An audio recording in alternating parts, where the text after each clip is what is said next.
Bom, aqui vamos então para a nossa terceira parte de uma leitura comentada em cima do artigo que significa do que se diz sobre Deus, do Feiglin, certo? E na última parte nós analisamos um pouco da meditação em cima do tipo de experiência que o próprio São Tomás de Aquino teve ao formular as 5 entre aspas, provas da evidência de Deus a partir de uma análise meditativa, e dessa análise ele tirou provas silogísticas, certo? Agora, Feiglin vai se voltar para análise do proslógio de Santo Anselmo, certo? O que é interessante nessa análise desse meio que desses textos do Santo Anselmo é ele perceber, ou melhor, ele nos mostrar o que tipo de consciência o santo tinha acerca dessa participação na realidade divina. O que para nós às vezes aparenta ser meras, o que nós às vezes com impiedade podemos ver no santo como meras orações, um mero talvez clamor a Deus, vendo assim de uma maneira simples. O Feiglin ele nos faz enxergar mais longe.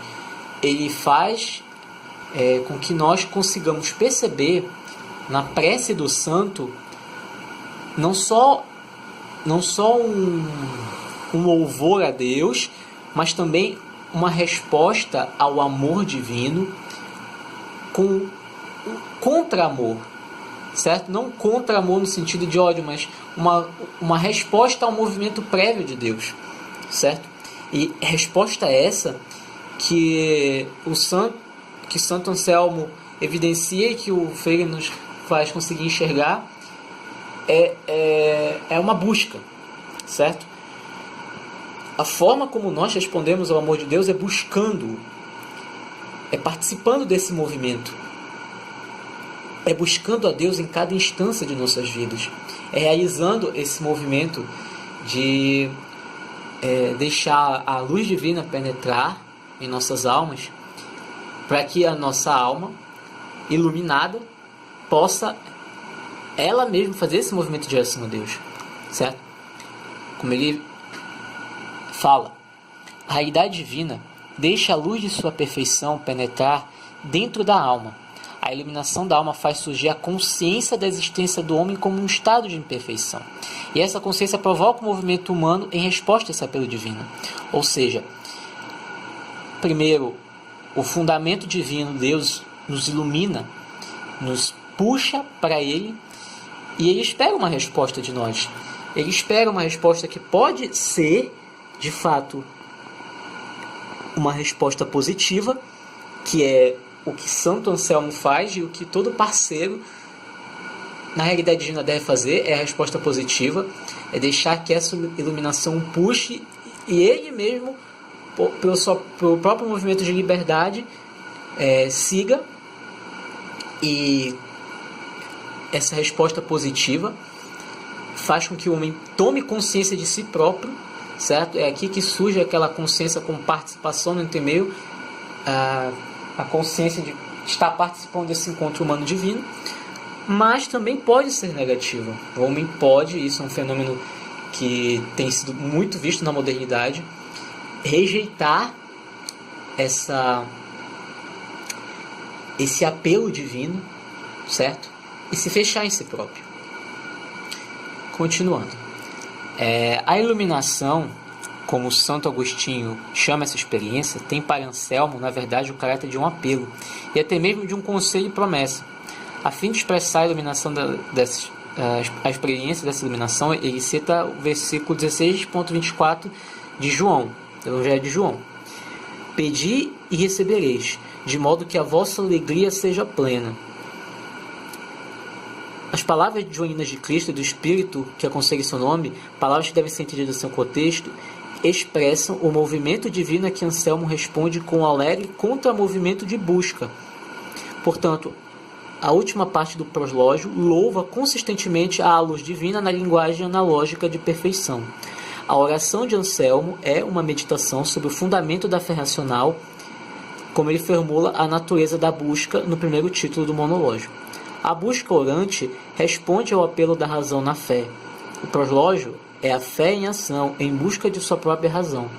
Santo Anselmo, então, devemos concluir, claramente compreendeu a estrutura cognitiva como interna à metáxise, o entremeio da alma no sentido platônico. Ou seja, nem só Platão elaborou muito bem essa questão da metáxise da consciência como participação. Os próprios santos todos tinham uma consciência bem clara disso, certo? Isso é algo que também tem que ficar bem claro. Se bem que eu creio que qualquer um que tenha estudado Figlin até esse ponto sabe, ou deve pelo menos saber, que as experiências dos gregos, em particular Platão, e as experiências dos santos, místicos, cristãos principalmente, elas são, em certo sentido, reconheceram a mesma estrutura da realidade, certo? Ambos os santos e os grandes filósofos gregos, como Platão e Aristóteles, tiveram consciência dessa tensão estrutural da própria realidade.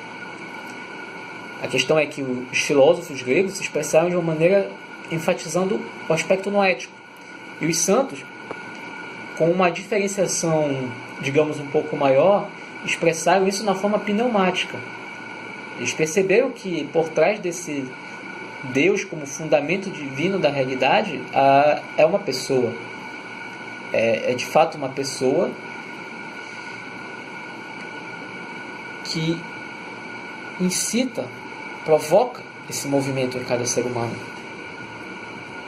E acho que vale a pena nós lermos um outro trecho do mesmo, de um artigo de Platão, que é o mesmo que nós estávamos lendo nos outros dois, que é o Immortality, Mortalidade, Experiência e Simbolização, certo? É que ele fala: quando o homem descobre sua existência e intenção, ele se torna consciente da sua consciência, tanto como o sítio e o sensório de participação no fundamento divino. Assim como a consciência, esse sítio de participação, a sua realidade participa de ambos as formas divina e humana, sem ser totalmente uma nem outra. É aquela história que nós vimos na aula passada, que é necessário reconhecer a consciência como esse fluxo de participação sem ter a vontade de hipostatizar a consciência como sendo só divina ou só humana. Isso foi algo que, segundo Figlin, o Hegel fez, e ele transformou a consciência em Deus. Deus não seria mais um ser pessoal num polo divino, mas seria a própria consciência. Ele hipostatiza esse polo. Continuando. Assim como ela é o sensório da participação, ela está localizada no corpo do homem na existência espaço-temporal. A consciência, assim, é tanto do polo temporal, da atenção, sensório, e toda a atenção inclui o polo da eternidade, que é o sítio, certo? Então a consciência, ela, se por um lado tem aquele polo no sítio, que é a eternidade, ela também está no polo da atenção no tempo, certo? Polo humano, que é o sensório. Nossa participação no divino permanece ligada à perspectiva do homem. Se a distinção entre os dois significados da consciência for negligenciada, emerge o perigo de descarrilhar ou na divinização do homem ou na humanização de Deus, que foi claramente um erro que, segundo Hegel, cometeu, mas não só Hegel, mas muitos outros filósofos, entre aspas, cometeram posteriormente na filosofia moderna. Em certo sentido, humanizaram Deus, muitos deles. Eu poderia até dizer talvez Feuerbach, certo? Em colocar Deus como uma criação do homem, pode talvez ser não nem propriamente uma hipostatização, mas uma deformação grave mesmo, certo? Voltando. Bom, ali ficou um pouco mais esclarecido até o que significa metaxi, mas o Feiglin aqui continua. O significado da metaxi nesse contexto pode talvez ser mais claramente entendido no mito de Fedro. Nesse mito, Platão enfileira os deuses olímpicos junto com os seus seguidores humanos como seres dentro do cosmos que são dotados de alma e, portanto, preocupados com a sua imortalidade. Os olímpicos que já gozam do estado de mortais devem apenas preservá-lo por ações adequadas, enquanto as almas humanas que desejam imortalidade ainda devem ascender o status por um esforço que, em vários níveis, é prejudicado por seus corpos mortais cujas paixões arrastam-nos para baixo. É aquela velha história que Platão conseguiu evidenciar muito bem no seu mito, da alma humana como guiada pelo cocheiro, pelos cordões de ouro que nos elevam ao céu, e os cordões de prata, que são as paixões que nos arrastam para baixo. Aí nesse mito está condensada a tensão da alma humana na existência, que é a tensão que simboliza não só a luta pela ordem, contra a desordem em nós mesmos, mas também a própria tensão característica da existência humana entre o polo divino da realidade e o polo humano, certo? Continuando. Porque a fonte da... Não, aqui. Nem as ações de preservação dos deuses, no entanto, nem os esforços desejosos de seus atendentes humanos podem alcançar seus objetivos através de processos dentro do cosmos. Porque a fonte da imortalidade é a realidade divina extracósmica além do celeste, que rodeia o cosmos. E os seres intracósmicos, nós, por exemplo, que possuem almas, devem ascender a esta fonte através das asas noéticas, que permitem-lhes ascender a verdade do além. Essa ascensão das almas não é uma ocupação de todo dia. Geralmente, assim, Platão deixa o mito nos dizer, os deuses e seus seguidores atenderão aos seus afazeres intracósmicos e apenas em ocasiões festivas irão se elevar à região supercelestial e lá, do topo do cosmos, eles contemplarão a existência verdadeiramente existente, que isso é visível ao Nous, o guia da alma. Certo?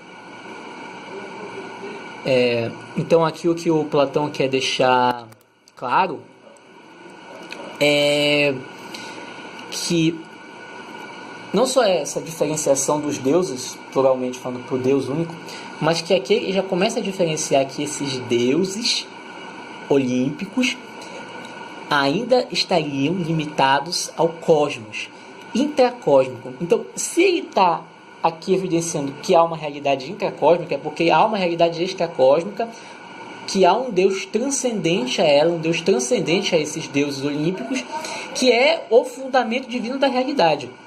Se esse Deus é pessoal ou não, como a noção cristã, por exemplo, evidencia, mas que outras religiões também, mas destacando aqui a cristã, se esse Deus é pessoal ou não, bom, talvez Platão não deixe muito claro isso, certo? Não houve aí uma revelação pneumática, não há como afirmar com certeza isso. Mas o que há para afirmar é que ele sentiu essa tensão e ele expressou essa tensão que é expressada tanto no cristianismo quanto na filosofia grega. Continuando. Aí Feiglin ele começa a comentar um pouco sobre o tipo de análise que Santo Anselmo tentou conectar o termo prova, chamada prova ontológica, com uma busca noética, em resposta a esse movimento do espírito, porque ele reconheceu como uma oração, certo? E a chave é que essa resposta é dada não no próprio proslógio, mas na discussão que Santo Anselmo teve com Gão Nilo. Só a título de informação, certo? Gão Nilo foi uma espécie de sujeito que apareceu na época mesmo de Santo Anselmo, que rejeitou o suposto argumento dele para a existência de Deus, certo? Foi famosa essa discussão na época, certo? E na verdade essa discussão ficou famosa depois por outros filósofos que, digamos, refutaram, entre aspas, tentaram refutar a chamada prova ontológica para a essência de Deus que existe no proslógio de Santo Anselmo, certo? E o que ele quer deixar bem claro é que a existência de Deus ela não está em questão, certo? Para aquele que explora a estrutura racional de sua fé, a existência de Deus não está em questão, que é, por exemplo, o Santo Anselmo. Então, ele não precisava provar a existência de Deus para alguém que estava fazendo essa mesma busca que ele, porque era uma coisa evidente, certo? Isso, digamos que só aconteceu porque houve o tolo, Gão Nilo ensina aqui um papel de tolo, que diz não a Deus e assume que o explorador de fé está engajado em uma prova para a asserção de que Deus existe. Ou seja, só podemos falar de prova para a existência de Deus se há um tolo que afirma que não há Deus, certo? Porque a partir da hora que há esse ser que afirma algo desse tipo, já fica claro uma coisa. Primeiro, ele não está percebendo algo claro da experiência da realidade, certo? E para um debatedor desse tipo, o termo prova já surge da boca do tolo. Não é da boca de Santo Anselmo que surge, é da boca do tolo. Porque quando o tolo fala prova, ele já está preconcebendo Deus como uma coisa, do qual o explorador da fé está tentando provar que existe. Então, ele está percebendo Deus como uma coisa, mas não é assim que o buscador noético percebe Deus. Deus é percebido como o próprio fundamento da estrutura da realidade, como esse parceiro. Não é necessário prova nenhuma para algo que é evidenciado por uma experiência desse buscador noético. Mas para o tolo, que diz não a Deus, que é aquele que se recusa a participar, que se recusa a sentir esse próprio apelo em si mesmo, então ele vê essa exploração simplesmente como um argumento de prova, como se fosse prova para uma asserção lógica, como se Deus pudesse caber numa asserção lógica, certo? E aqui já começa uma deformação grave. A reflexão noética do espiritualista adquire o caráter de uma proposição afirmativa a respeito da existência de Deus somente quando confrontada pelo tovo, incipiens, que avança na posição negativa de que Deus não existe. O simbolismo da busca noética ameaça cair uma disputa sobre prova ou não prova de uma proposição quando o tolo entra na discussão. A existência de Deus pode se tornar duvidosa porque, sem dúvida, o tolo existe. Ou seja, aqui o Feiglin também está fazendo um alerta à própria discussão, debate moderno que há acerca dessa questão quando é levantada se Deus existe. Olha, essa questão só é levantada porque existe um tolo que pergunta isso, certo? Porque a própria questão de se perguntar da existência de Deus em si é tolice. Porque quando se levanta essa questão da existência de Deus, o que se percebe é que o sujeito não está percebendo algo que é uma experiência primária da realidade. O homem experiencia Deus como esse próprio fundamento dentro de si, certo? Então, o grande risco que pode cair essa exploração, essa busca noética, é virar um velho debate de apresentar provas, argumentos que tentem evidenciar a existência de uma causa encausada, certo? De um primeiro motor. Não criticando São Tomás de Aquino, mas a discussão ameaça cair simplesmente num debatedor crente soltando afirmações acerca da existência de Deus, e um ateu, um não crente, soltando afirmações contra, certo? E o que se percebe é que o debate, quando cai nesse nível, os debatedores estão falando de uma coisa, certo? Eles estão falando de uma coisa menos desse fundamento da realidade, que é a grande ameaça de cair. E aqui o Feiglin então começa a fazer uma reflexão belíssima, certo? Que é a questão sobre o que é esse tolo, quem é esse tolo que surge no debate, certo? E o que se percebe é que o tolo está como potencialidade presente na natureza humana, certo? Ele pode se tornar uma força social massiva em alguns momentos históricos, mas ele está presente em todo ser humano, certo? O tolo não é um fenômeno, digamos assim, de certos indivíduos, não, ele é uma potência humana. Se é o tolo é porque a tolice ela está presente como potência humana, certo? Claro, alguns atualizam essa potência, né? Outros que se empreendem na busca noética têm o maior cuidado de não atualizar esta potência, certo? Então o Feiglin passa aqui a discernir sobre o que é esse tolo que o simbolismo bíblico começa a falar. É interessante notar que a palavra tolo do texto hebraico se fala Nabal, certo? Nabal. E na Bíblia de Jerusalém, na outra versão padrão, ela assume o inglês fool, certo? Aí eu falei, aí falo, olha, essa palavra fool, certo? Ela vem do latim folis, significa fole, bolsa de ar. E o sentido original da palavra em relação ao sentido tolice é retido um pouco, né? Vem de fraqueza de julgamento, pomposidade, tolice, certo? Só que ele não alcança o sentido pleno que a palavra Nabal do texto hebraico, quando diz o tolo, diz em seu coração não a Deus. O Nabal diz em seu coração não a Deus. Esse termo Nabal dos hebreus é interessante, ele não significa só alguém que é burro, alguém que é insensato, não.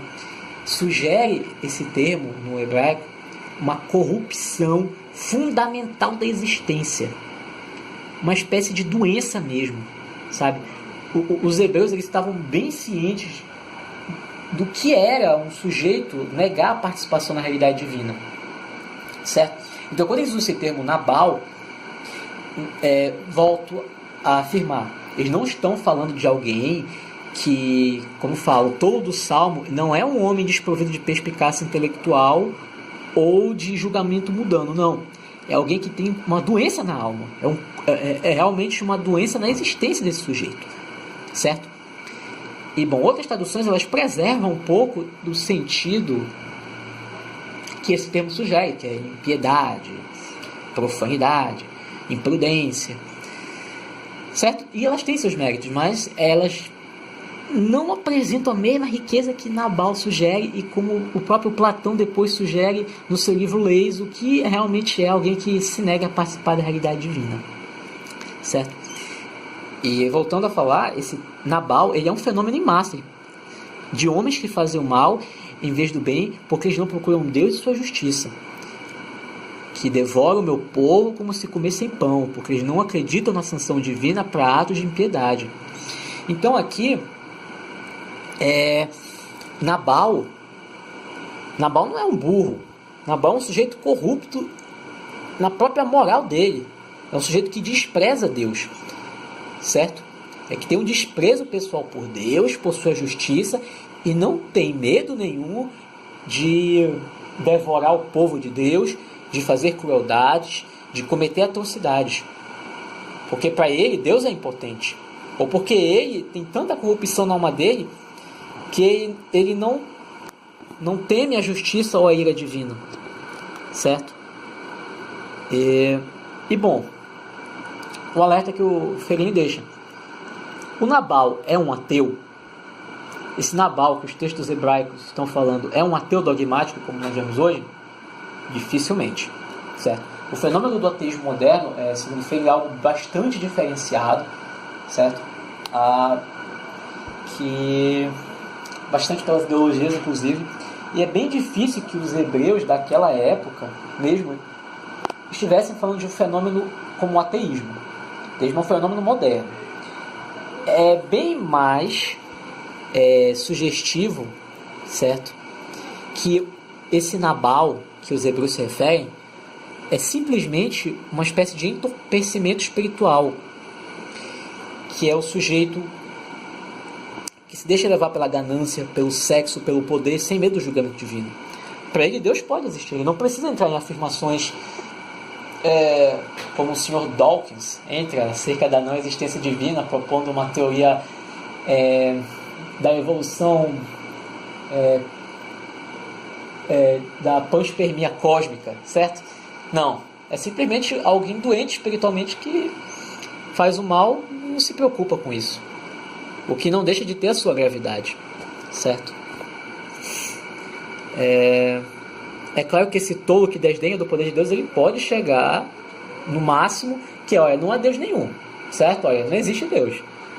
Mas, como o Flynn deixa destacado, essa frase ela não parece ter sido experienciada por uma objeção noética, ou seja, não parece que os hebreus entraram numa busca noética, como Santo Anselmo, para diferenciar num ateísmo, numa negação do próprio fundamento divino da realidade, certo?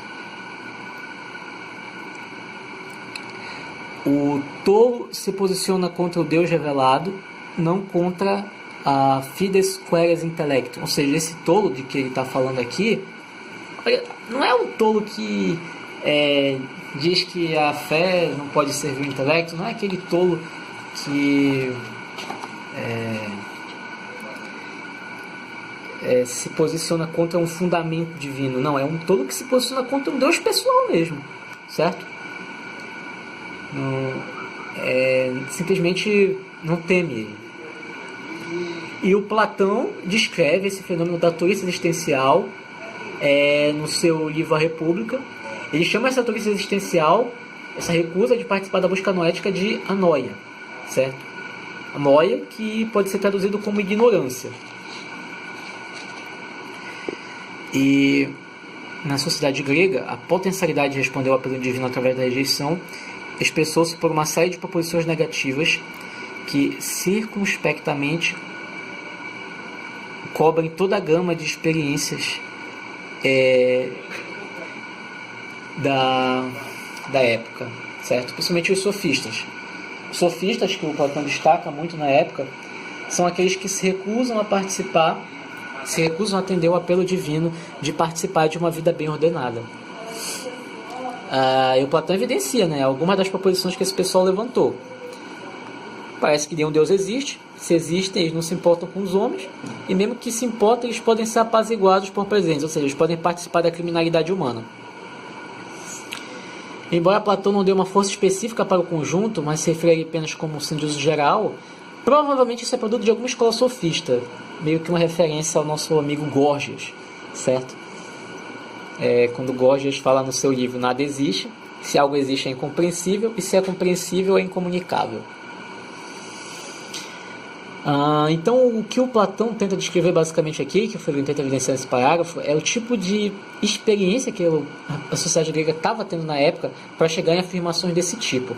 Para o cara chegar numa afirmação de que, olha, não há Deus, é porque a sociedade está passando por uma crise grave que está afetando essa experiência com a realidade, certo? E o Platão está vendo isso e viu aquilo como um desafio, e pensou o seguinte: olha, a sociedade não está só em crise, ela está doente espiritualmente, e ele buscou dentro de si esse próprio fundamento de ordem que deve ser a busca noética, e ele devotou praticamente um livro todo, livro 10 da sua obra Leis, para refutação desse padrão, certo? É interessante até destacar que toda a obra de Platão surge como uma resposta a essa desordem que está afetando a sociedade. A gente até deixou bem claro isso num texto que fala sobre a busca noética de Platão, certo? Em que a obra dele só surge como essa resposta ao apelo divino, certo? E vale a pena aqui destacar, como esse aspecto de doença da existência, um trecho do artigo Imortalidade. Prestem atenção nesse trecho.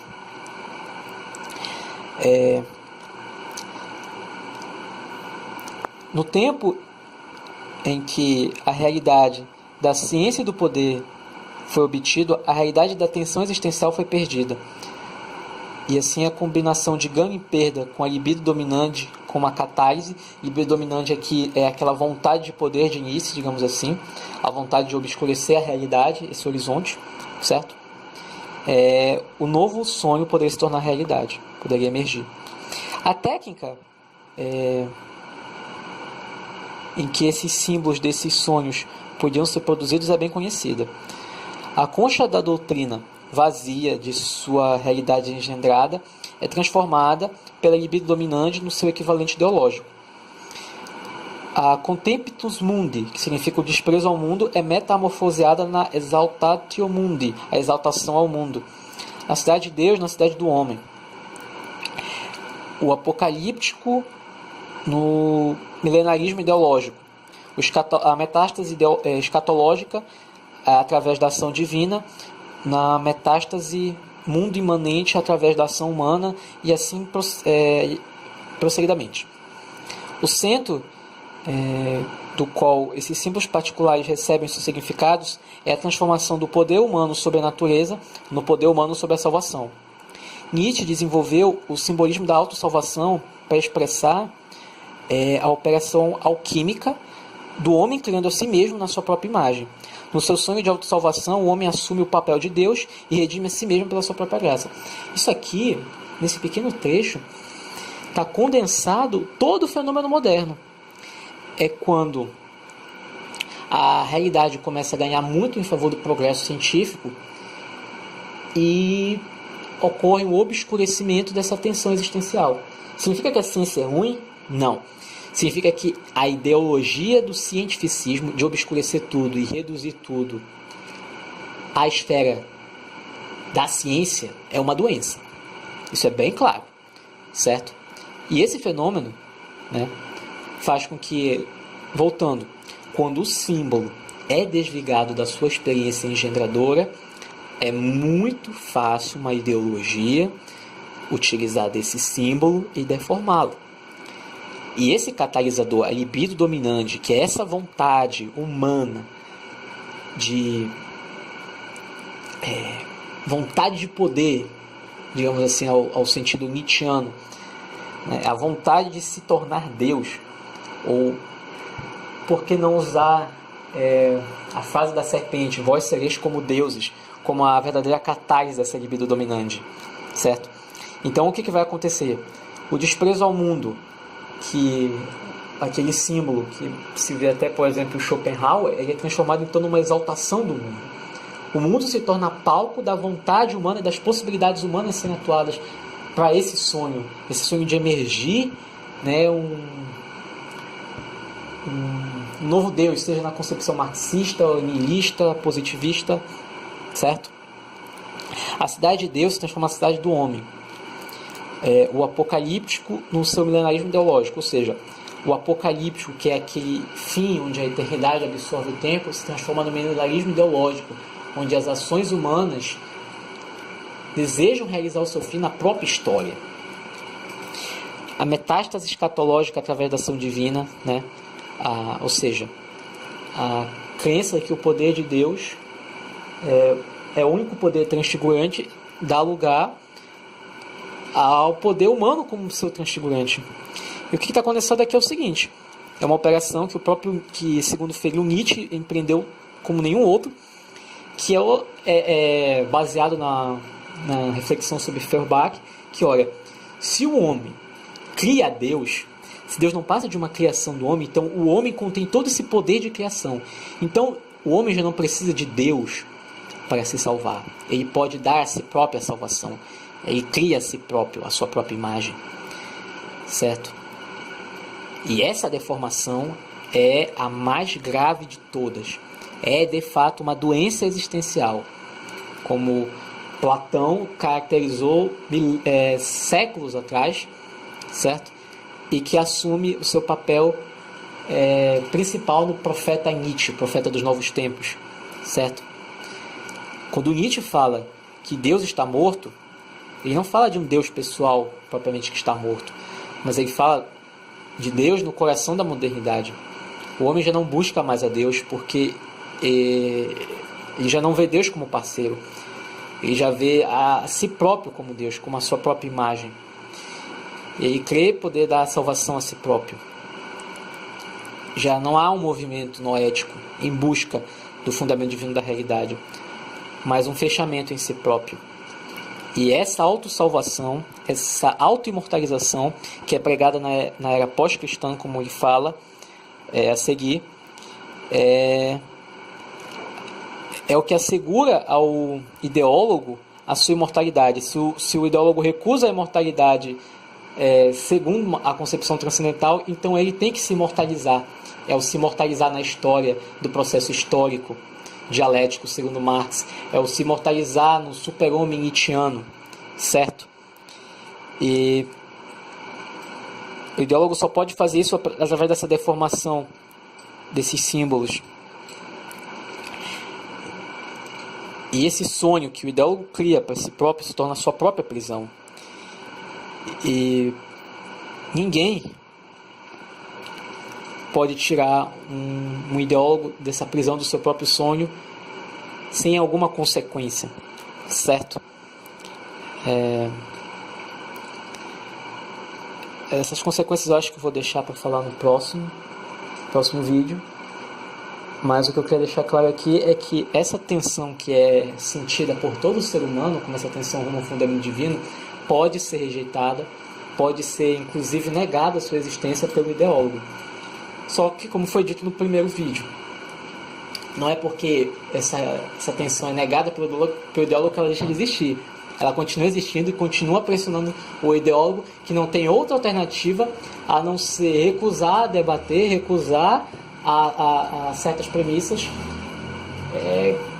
com vistas a deformar toda a experiência do qual esses símbolos que ele tirou que são embasados. Ficamos por aqui e deixamos para a próxima parte, a continuação.